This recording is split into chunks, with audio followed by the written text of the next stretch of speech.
Yo, brother, it's time for us to start talking the real, man.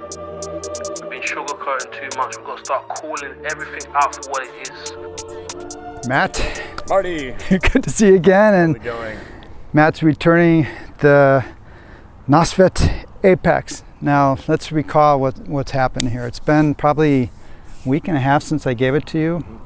You guys hopefully saw the last video where Roger broke the shock at Fullerton Loop, and we didn't know exactly what happened or how bad it was, but I gave it to Matt because the idea is Matt's a perfect guy to test this wheel. He mostly ride the links now for all pretty much all the time now. Yeah, and this is, you know, kind of pretty much a links in a way, in different body, but yeah, definitely. I wanted it to be like a Lynx with more suspension travel. Right.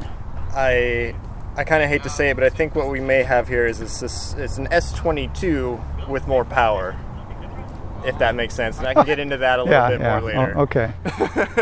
So yeah, gave it to Matt. Thought, okay, he's gonna have fun with it for the plan. Original plan was just a few days. Okay. So he got it home, took the wheel apart to find out what was happening with the suspension, and that's where, and again, I'll post a link to the other video, follow-up video that shows how the teeth on that kind of a gear mechanism basically just broke off. Yep. And but we NOSFET kind of anticipated that, and they have because this is close to production, but pre-production, and it has a few elements that aren't in the production wheel, and one of those is the hardened suspension components in the back. So that was shipped over from China directly to Matt, and he installed them. And I think you saw, well, let's see, yeah, that's where the couple videos you published right now. About how my first video started was with the new about replacing the linkage. Right. Yeah. And now I haven't talked to Matt. I'm going to find out. It's been a week because there are other issues came up, and we'll go from there. So the suspension is the linkage part still working. As far as the hardened teeth, nothing's that's completely fine.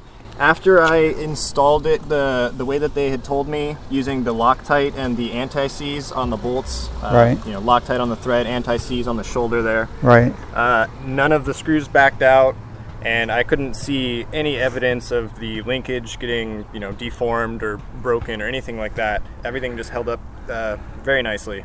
And you've been doing all I do is black diamond. Yeah. So you at this point, and it looks like there's about 75 miles on the wheel. I think it was probably. I think it was maybe close to 40 or 50 when you guys gave it to me. No, I don't think it couldn't have been that high. Not that much. Oh, no, okay. It's probably more 30. Okay. 30, or I'm thinking. Well, so all the miles I put on it were very hard miles. Right. So that's good as far as the linkage goes. Now, I think after that 2 days, that weekend, that's when the shock. Right. What happened? Yeah. So I do, you know, some maintenance. I'm checking it out, making sure everything's good, making sure that nothing's damaged and all that. And then, so the first day that I rode this, it was at 270 psi, and there is a sticker on here that says max 275. So I pumped it up to 275 to go out for the next day of riding. I gave it a little squish like that, you know, and it just sunk down and never came back up. Wait, that was before you actually rode it? That was on, it was going to be the third ride. Okay, so you rode it a couple times I did one trail ride and one jump park day. And then on the third morning, I was getting ready to go. Put 5 more PSI in, gave it a couple squishes, and the shock never came back out. Yeah, the shock went in, and it never came back out.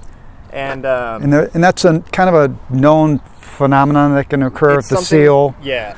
leaks? There's a negative chamber and a positive chamber, and if the seal between the positive and negative leaks and the positive air gets into the negative chamber, then yeah, it basically like the shock is working in reverse against itself and just holding itself in.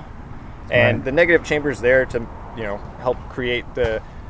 We're getting a little deep into shocks, but there is kind of like stiction that you're trying to break through every time. Think of like Sure, a balloon. sure. It takes a certain amount of pressure. Before it goes. Yeah, Right. the negative chamber is to kind of almost like preload that. And so it makes the top of the To stroke keep it- more supple, so you don't feel Right. like you're really pushing through Okay. an air spring Okay. right off the top of the stroke. So that's why that's there. But yeah, if air gets in there, then it just pushes down. It just wants to hold the shock down. Instead of helping you break that positive pressure, Right. it just pushes the shock all the way in. And I Googled a little bit, and I guess you were familiar too. There's a process that potentially you can fix that, but Yeah, being able to slide a feeler gauge in past the seal to basically let that negative air escape is the idea there. Also, if you just look back like 10 years in mountain biking, a lot of the shocks resemble this shock. Nowadays they don't, but you can find videos of people actually removing the air can with Okay. the shock mounted somewhere so that it can't go flying, and with a rag through this eyelet so that when the air can comes off, it does not go flying. But in D&M's manual, it says don't remove this. Don't try to take it apart yourself. I called them and they said don't try to take it apart yourself, so I didn't. Okay. And you'll also probably damage the threads as it flies out anyway, so you won't be able to put it Okay. back together. So you reached out to, of course, he's been Yeah. talking with Jack, who's lead spokesman for NOSFET, and again, they kind of anticipated that I think they sent a new shock, So they which is were a different having- shock. It's not a different shock. It's not? But it has improved seals, is what they say, and that's what this shock is here. Okay. And they were having just leaking, like it would not hold the air pressure in the positive chamber. I think that's what Evie's shock had, and then I think we saw another rider say that they also had the stuck down. So Right. that's a different seal, basically. So it's a seal issue that they think they've corrected by adding new seals here in this shock. Now, how much riding have you done with this new? 1 day. 1 day. Yeah. Okay. Because And- I had the coil shock as well, so I did Right. one day on the coil and then 1 day on this. But I'm having some separate issues now that I think is kind of holding back the testing. Okay.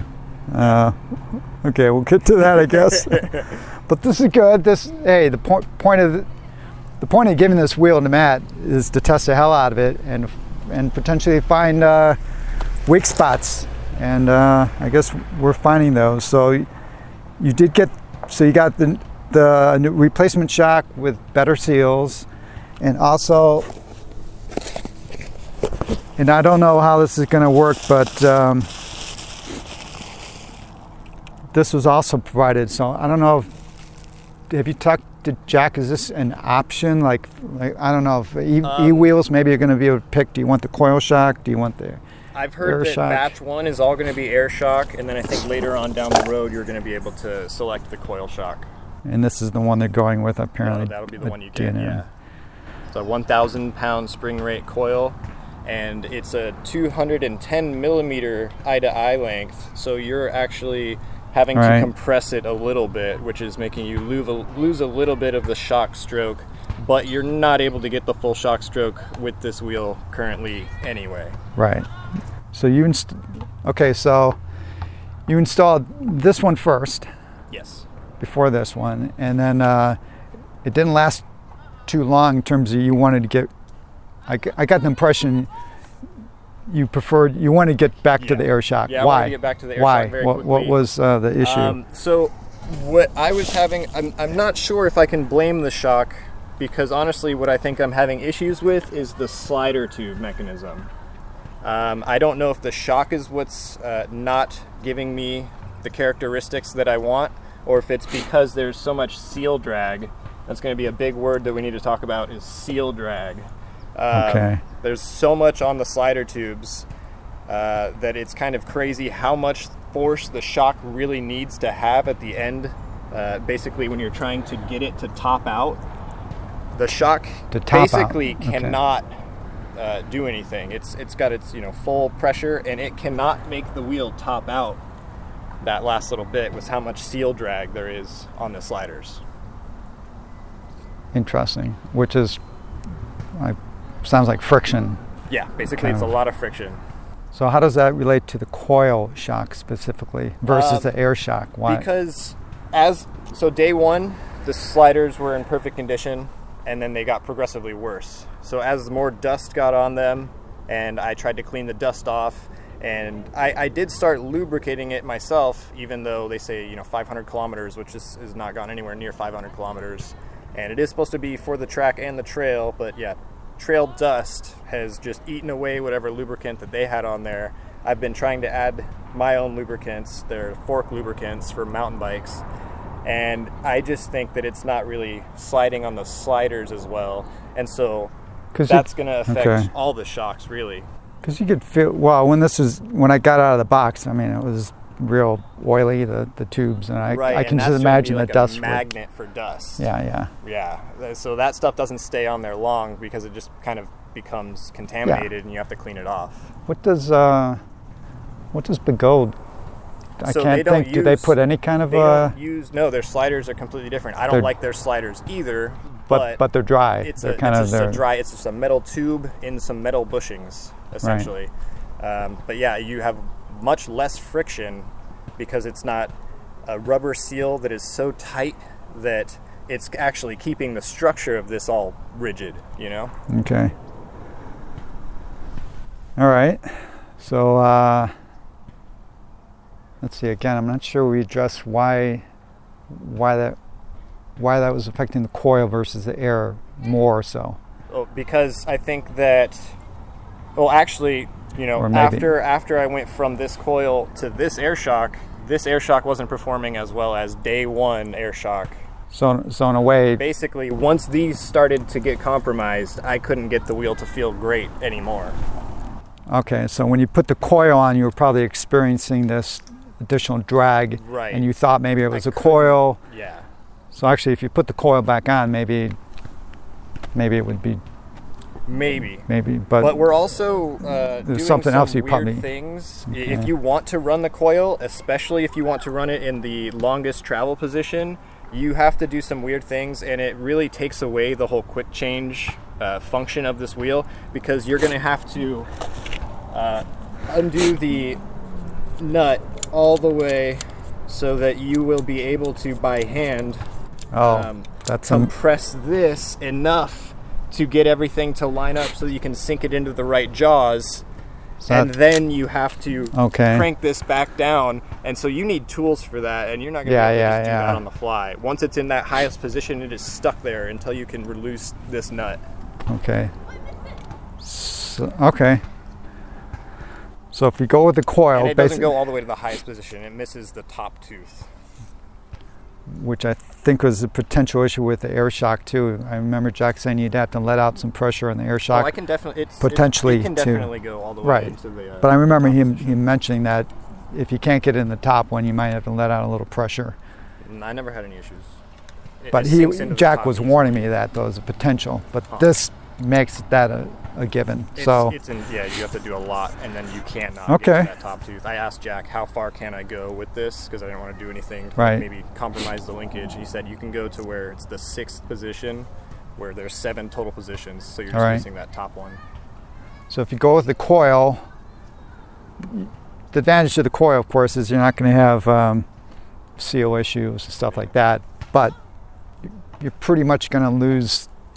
In practical terms, you're not going to be able to adjust the suspension on the fly. Yeah, unless you like it in that lower position, I think that it might be easier if you're all the way in that lower position. You can still. Yeah, but the low position, unless this is different, the low position you get about that much suspension travel. Right. So most people, I don't think, are going to like the low position. Yeah. Unfortunately, it kind of feels like you're only getting that much travel sometimes, even when it's in the tall position, with all this other stuff that's going on. This might be a good time to also talk, and I might be posting some associated little video snippets from Matt in this video, but you were struggling to to figure out you weren't getting the full. This is supposed to be 150 millimeter travel, and real maths.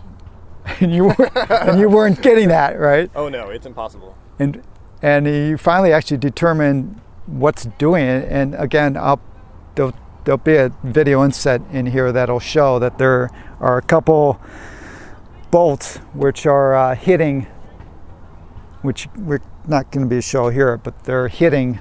Is it a piece of hard plastic or rubber that you can? It's really easy to take these off. Let's just do it right now. Let me bring in the camera. Feel this rubber, or this whatever you think this might be made out of. So there's kind of two parts to this issue right now.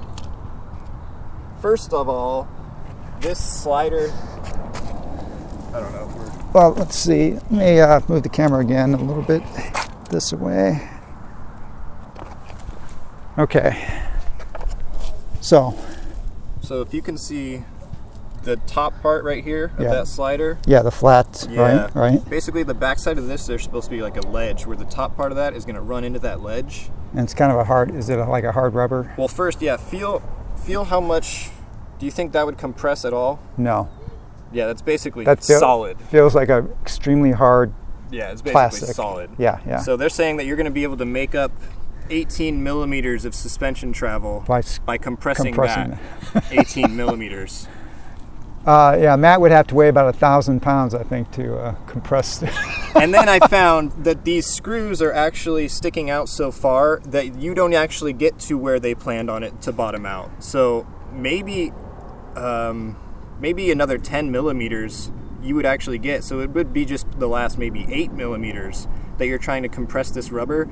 But we're 18 millimeters away from topping it out because these screws stop it before it even gets to where it should be bottoming out. So that could be addressed with the design. I would potentially somehow. Yeah, if they maybe could get screw heads that are half the size but still strong enough to do what they need to do. Okay, so I assume you've broached this subject with Jack a little bit, maybe? I messaged him, but he hasn't gotten back to me in over a day. Yeah, he probably didn't like the message. Well, he's very adamant that it works, but I keep asking him to show me it traveling into that range. And even in the e-wheels on Halloween, e-wheels sent out kind of a little like get excited for the Apex thing. And in their email, it has a bunch of like test videos from NOSFET, and it's a test video in that package called Free Slider Test, where there's no shock in the wheel, and they drop it all the way, and it does not make up that last bit of travel. There is still a gap, and you can see the tube, and everyone can see that. All right. But when they take calipers and they measure at 150 millimeters, they bring it all the way to that there. Which can, okay. So what's the realistic range I call then? it 135. Which is... And if they could fix these bolts, we could actually get more. And but those bolts, maybe you'd get 140. Yeah. Maybe. I mean, I think maybe you would definitely get more. But now in the real world, I mean, we're nitpicking. Are we nitpicking? Does that additional 10, 15 millimeters matter? Well, I think it does, because when I noticed, I don't know if the GoPro can see the shock, but when I had the shock stuck down, so where this blue ring is right now, that's about as much as the shock will travel when you're completely bottoming it out. It's not going to go past there. When I had the shock stuck down issue, it's going all the way to there. So we're not using the last 10 millimeters of our shock stroke, which is going to be the most progressive. I see. Which is going to be... Okay. Yeah. So we're not bottoming out because the shock or anything like that. We're bottoming out because there's some screws running into like these blocks. Right. Okay. So I guess this is going to be an ongoing more to come on that issue. If I can say what I do like about it, this is we're not about trash totally trashing this. I mean, I mean, I assume you've been having fun. Definitely. You've definitely been having fun. The video I watched so far, you jumping this, you were having a fun time on it. Yes. Yeah, the second day that I had it and I took it to the jump park, I think was the most fun that I had on it. I think that it was the easiest wheel to do shifties with, and I think that's because they got the shock and all the weight of that stuff is like very, very towards the center, like of that pivot point. So it just shifties so easily. And then this handle is in like a perfect spot, and your fingers really don't like hit anything. With my links, I'm hitting the headlight when I try to go for grabs, like to do the 1-footers. This is like the niche of the niche, but there's actually a lot of people that are doing this stuff now, and it's going to happen. A lot of people are doing this, and I think this is actually going to be a great jump park wheel. I'm already imagining tricks where we can maybe do that in the air, and the way that these handles are, you can actually do it. The way that these handles are actually makes it so good for like. I think we can progress and do some crazy tricks that we haven't done yet. Okay. So I actually am really excited about this wheel still. I just think that there's like some things we need to solve. Right. And at the jump park, you don't really need to have suspension that performs amazing. On the trail, though, you really need the traction. So it's different. What do you think about the pedals? The pedals are fine. I never had stock pedals this good, I don't think, actually. The Begode ones have actually gotten a lot better, but these are so light. They are. And then if we're going to talk about how this is like a great trick wheel and jump park wheel, these gaps right here, it really, like when you're doing your grabs and stuff, it feels good to grab the pedal and feel that little edge, and you can like crank on it. I love this niche of the niche critiquing of the wheel. It's great. Unfortunately, I think that's where this wheel fits best, is in like the smallest niche of the community. Because Brian Dillard, he mentioned that at AVS that his feet were sliding a little bit when he was leaning hard into it for acceleration, but that's a different kind of riding. Yeah, and he doesn't, his heel's not locked in at all. Those guys like to lift their heel up a lot. My pads, my boot is glued down, and so maybe it's the pressure, but I was not having, and the angle is kind of perfect. It's not adjustable, but it's probably what I would have set it at. I like to have those, like the E-Rides, little razors, but what I do like about this, and if it's going to be a trick wheel, you don't need to have it like super glued down, even though I never had any problems like that. And then they are kind of wide, so when you're doing like a 1-footer or something, you have more room to just land on, because sometimes you don't get into the pad, you land on the outside of your side pads, and you're just trying to hang on for dear life on the outside of the pedal. Okay. Cool. The firmware, though, the firmware still does the weird stuff that the Lynx does. That never affects me at the jump park, but it's insanely critical for your pedals to behave when you're going down those switchbacks on the trail. Because that was one of the things you were complaining about. And it sounded like you had finally got a calibration that allowed you to, kind of was better. Yeah, it's tricky. But yeah, it's because like sometimes it feels like you got it, and then as soon as you feel your pedals do something, you start chasing a better calibration. You're like, it was almost there, but then maybe you got further away from the good calibration. I've found that putting my phone here and then not 0, but up, toes up from this being level, 2 degrees, and that's being happy. And then the pedals without any pedal angle adjustment would be toes down 2 degrees. So these are like 4 degrees apart. That calibration is what gave me the best luck. If I just had the pedals at 0, it was bad. If I just had this at 0, really bad. But right in the middle is what worked. And do you also have these kind of issues with the Lynx? I run an older firmware on the Lynx. But the newer firmware you've complained about. I've never been able to ride it. I always take it off my wheel as soon as I try it. So these are firmware things which hopefully can be addressed with time. Yeah. So there was one thing I was really, really excited about when I first saw this wheel, and that's it has this shock on it, which looks like a regular mountain bike shock. Right. And so I bought a DVO, what is it called? A Topaz, something like that. And I thought that it would do great because it goes up to 300 PSI instead of only 270, and then you can tune it all these different ways.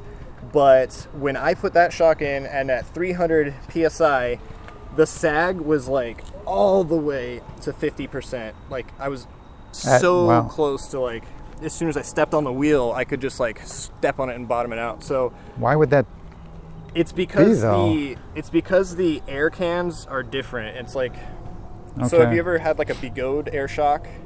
You can put like 180 PSI in it, and then you get like a Fox air shock, and in the same linkage, you'll have to go to like 300 PSI to get the same amount of sag. Okay. It's just a different way that the shocks have tuned their air cans, I think. And when I talked to DVO about, can I get a custom tune for this thing, they were saying we can tune for the compression and the rebound characteristics, but the actual sag, which is going to come from your air can, we can't tune. That's just something that's built already. It's an air can. More volume spacers can reduce the volume of the air can and make it perform better. So basically that means this is probably just a very small volume air can, and so it gets those characteristics. What we need is somebody that can just make a specialized shock for ECs. Yeah, well. All right, well, Matt has given me the wheel back with the tire that he installed. So this is actually what brand? That's a Kenda 262. Oh yeah, it was a Kenda. So this is the one that's shipped on a lot of the Leaper Cam wheels, which is okay. I think I still have this on my links, but actually I got the TNT knobby from the E-Wheels last week, and I'm going to convert my links to tubeless with that tire, which I like that TNT. So anyway, I guess the point is this tire is nice, maybe in a vacuum, but now that time has gone on and people, we got a lot more smart people and a lot more tire nerds, and even I'm being converted now to get better tires. You installed Shinko 241. 241, which is a common, not super aggressive knobby. There's that other chunkier knobby, right? There's the Shinko 244. Yeah, it's much more. This is more of you can use it for both street and. The 244 I would say is more of a better hybrid tire. Okay. Yeah, it feels pretty good on the street. This one can feel pretty bad on the street, the 241. But I'm hoping, so he's giving me this. I think I'm going to try and put a TNT on this if I have enough time on the wheel, and then I'll give this back to you. But I'm going to ride it a little bit. When I was riding this wheel, I only put 15, 20 miles on this wheel before I gave it to Matt. I didn't like, this was not my favorite tire. And I always had sensation of falling over as I'm turning, particularly lower speed turns. So I'm kind of looking forward to seeing how this rides, because everyone seems to love this tire. So careful though, there's 40 psi in there right now, so that probably feels bad to you. I'll probably lower it to 30. Yeah. I'm a 30 psi guy, but if you do what Matt does, I'm surprised it's that low. 40. Yeah, my buddy Richard is like 48 psi. Yeah. Okay, so that's anything else about the tires, I guess? I don't know. Well, I think that the E-Wheels tire, the Kenda, or the TNT, they're going to be installed. Yeah, right. That's going to basically kind of be like the Shinko 244. I think that's going to be a good tire. Yeah. When I get mine, I think I'm just going to leave that on there, because it's going to basically be my jump park wheel, and that's a great tire for the jump park. And the gap between the battery packs is 95 millimeters, so you can pretty much fit any tire you want. Yeah. On this, right? Which is 95 might, I don't know if that might be the biggest, but tied maybe for the biggest gap in EUCs. Yeah, I know for sure on my links, there's something I do appreciate about this is on my links, my tire always seems to favor being crooked to the right side. What do you mean crooked to the? So if you know how the you mean links it's offset a little bit? Yeah, it's like my tire is always dragging on the battery boxes on this side. Okay. And crooked, so on the back it'll be dragging on this side, and the front will be dragging on this side, because it's like the entire motor is shifted all the time, and I can like kick it and push it back over. This wheel's built completely different. You don't have to worry about that kind of stuff. So that is a 1+. Because the bottom of the shocks is the only thing holding the motor in on the links, and it can just, those shock things can rotate 360 degrees, and so it's not really held straight. Yeah, some guys like Brian Dillard like to grab those wheels and twist them and turn them. See how bendy this is? Yeah.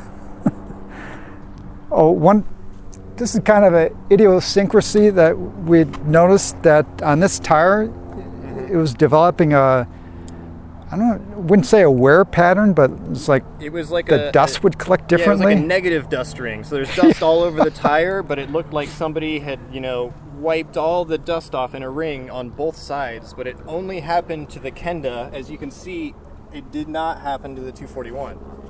That was just strange. But yet it wasn't actually rubbing, because I don't see any... No, there's nothing rubbing. So it's really odd, like you say, a negative... Because didn't we kind of think maybe it was rubbing that was causing something had to be rubbing, but I looked everywhere and there was nothing rubbing. The only things it could have been is like the motor cable, and it wasn't the motor cable. The motor cable did drag on the top of the tire at full compression. You can almost feel right there, but it's not on the side, so it wasn't doing that. And they said that they've just tucked more of the motor cable in on the production models. Okay. Now, you said you got a pre-order in for this wheel. Yes. Are you still going to buy one? Yes. Is that your still intention? Still, like I said, it's still, I think, going to be great for the jump park, because the jump park, I don't need the suspension to perform flawlessly. It just needs to kind of be there. And who knows, it might actually be fun to play with like the pedal height at the jump park to see what feels best. You're saying this would be a specialized jump park wheel for you, but not... I think so, So you still wouldn't gravitate towards taking this on your Black Diamond type? No, because right now it does terrible with suspension, like actual traction. Oh, because it was great of this day one, but now it's not. It's like because of all this loss. I've lubed it up for you again, but every time I go riding, it just immediately gets dried out. And so the fact is, it just feels it'll be stiffer. Great for like I was saying earlier, this is the S22 with more power. Do you remember the S22 when it came out before the rolling sliders? And you could ride it for a day, and then the next week though, why doesn't it seem to move anymore? Horrible. Yeah, that's kind of well, hopefully not that bad though. I mean, the S22 is pretty bad when that happened. Are you saying it gets that stiff? You're going to do a tire change, right? Yes. When you do the tire change, I want you to film yourself trying to move this thing when there's nothing attached to it, and it's just there in the channel by itself, just the tube. Okay. See how much force it takes for you to move that slider through the tube, and the shock has to overcome that every time that it's moving over any bump, any when it's trying to push out or absorb any bump. It has to get through that much force also.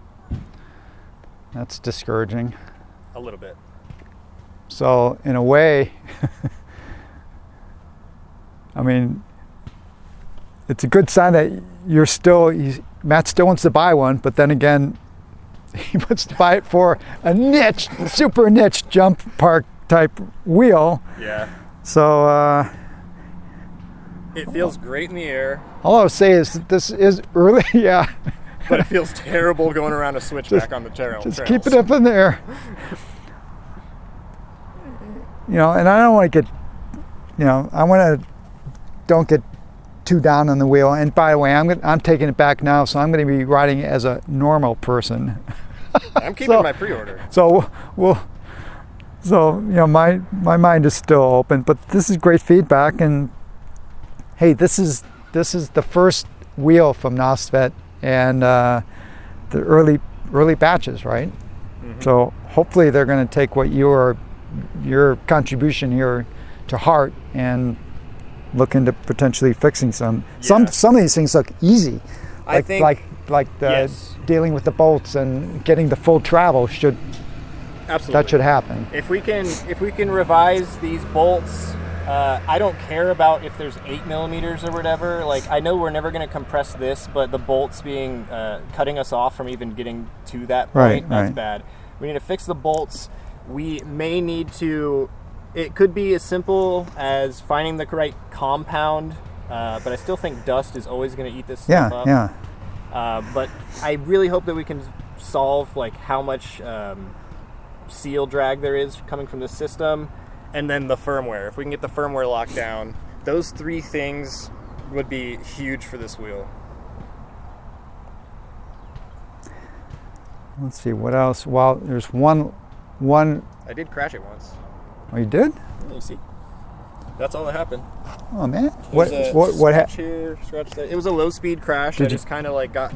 Did you get it on video? Yes. Cool. That'll be on the next video. That'll be on the next video. It's currently being edited right now. Was this like on dirt then, kind of a thing? Yeah, so I was kind of like at the top of like almost like a waterfall-y type situation, and I got kind of stuck right here, and I have my selfie stick, and I was still on the bad tire, and I could just feel it kind of wanting to fall the wrong way that I wanted it to, so I just kind of hopped off and let it go, and it just tumbled down like 3 or 4 rocks maybe. And that was pretty much. Hey, wait a second. So Matt's been telling me, and I think maybe it was one of your recent videos. I didn't step off with 1 foot. He said, "Don't step off the wheel. Keep your just fall with the wheel." And now you're telling me you stepped off the wheel. Never step off with 1 foot though. I jumped off completely. Okay. And I kicked the wheel out away from me. Okay. And I wasn't even moving. I was stuck here. I see. And I needed to get going forward, but I was like being stuck by like a rock, you know. And so I just couldn't get going forward, and it just was gonna fall, so I just jumped off of it. Okay. Okay. It was a 0-speed crash, but then it did tumble down the hill. All right, well, let me show you one last problem that's recently arisen. All right, the last issue that arose, and this arose, actually, it wasn't, well, I'm going to say it has to do with vibration. And I will note that I felt this when I got the wheel, the very first time I rode the wheel.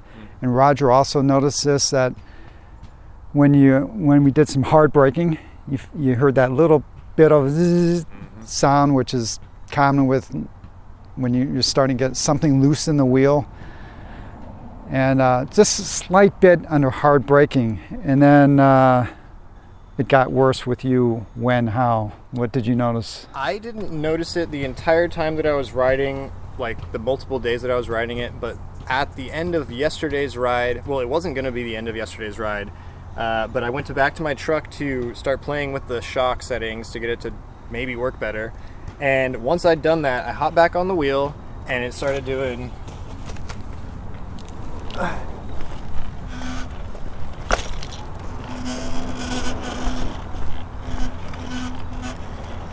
Yep. I